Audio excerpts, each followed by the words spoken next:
Prologue. Eldritch Hollow, with its foggy streets and shadowy corners, was no stranger to strange and eerie characters. The eternal crypt, surrounded by the swamp of bureaucratic and literal muck, was the notorious home of Cadaver Joe. But in a hidden grove within Eldritch Hollow, amidst ancient trees and sacred totems, lived the Red Indian, a figure known for his deep red skin, exaggerated features, and poorly made wooden armor that clattered like chimes with every movement. One fateful evening, under the cover of an unusually thick fog, Cadaver Joe and the Red Indian met in the heart of Eldritch Hollow, ready to concoct a plan that would spread fear and chaos through Liberty Heights. The Alliance. The Red Indian, speaking in a deep, rhythmic tone, began, "Great Spirit of Revolution, guide us. We, the oppressed, shall rise. The Red Indian and Cadaver Joe unite for the glorious cause." Cadaver Joe, his voice slurred and uncertain, nodded in agreement. Yes, together we will, bring chaos. The people, they will tremble." The Red Indian raised his feathered headgear, a sinister grin spreading across his face. "Comrade Joe, we spread revolution like wildfire. The people shall see the power of unity and the inevitable march of communism." The plan. The two villains devised a cunning plan to destabilize Liberty Heights. The Red Indian would use his powerful star, capable of shooting beams that sapped happiness from anyone it touched, while Cadaver Joe would spread confusion and fear with his eerie presence and bizarre demands. "We attack the heart of their joy, the marketplace!" the Red Indian declared, his voice booming with conviction. "We take from them their symbols of decadence and capitalistic excess." Cadaver Joe, nodding eagerly, added, "And I will confuse them. They won't know what's happening." The market attack.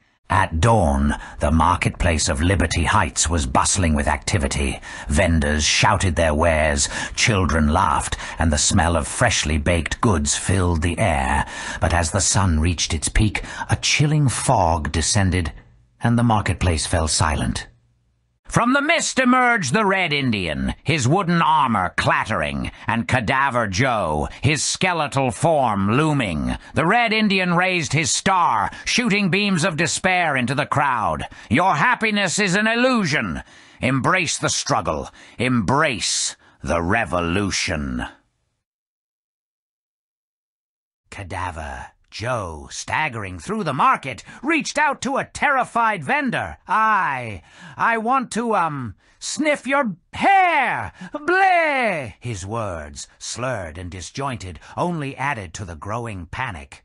Donald Triumph intervenes. News of the chaos reached the towering Triumph Tower. Donald Triumph, with his golden hair shimmering and a determined expression on his face, sprang into action. Liberty Lass, ever at his side, provided the crucial details. "Donald, it's Cadaver Joe and the Red Indian. They're causing havoc in the marketplace," she reported, her voice urgent. Triumph nodded, his expression a mixture of determination and amusement. "Well, we can't have that, can we?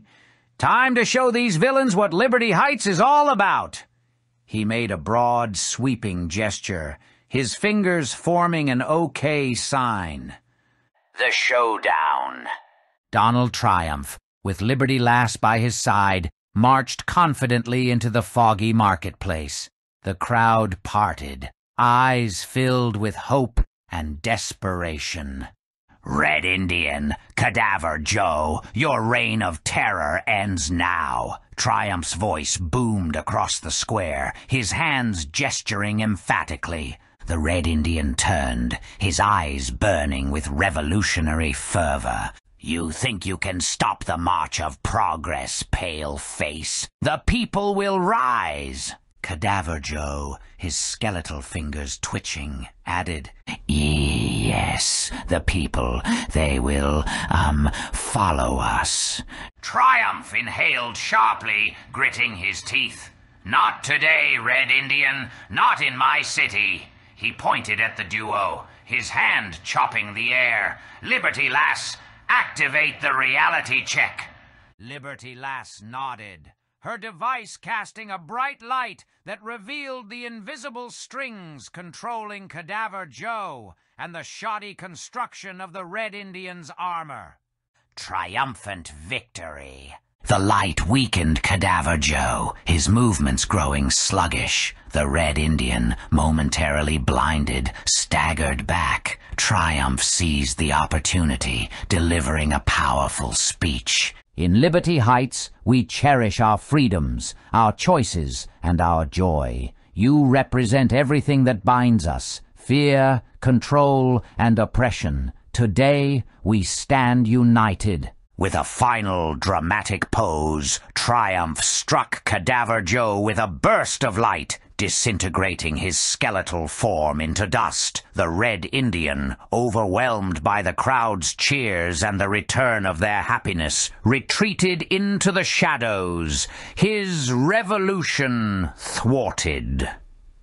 Epilogue. As the sun set over Liberty Heights, Eldritch Hollow returned to its eerie yet peaceful self. The marketplace buzzed with life, and the residents knew they could always count on Donald Triumph to protect their freedoms and their joy. And so, in the heart of Liberty Heights, in a mystical subsection where shadows danced and fog rolled in like waves, the legend of Donald Triumph grew, a beacon of defiance and heroic hairdos for all time. Moral of the story. Remember, dear reader, in the face of absurdity and terror, sometimes all it takes is a little confidence, a lot of courage, and the right hairstyle to save the day.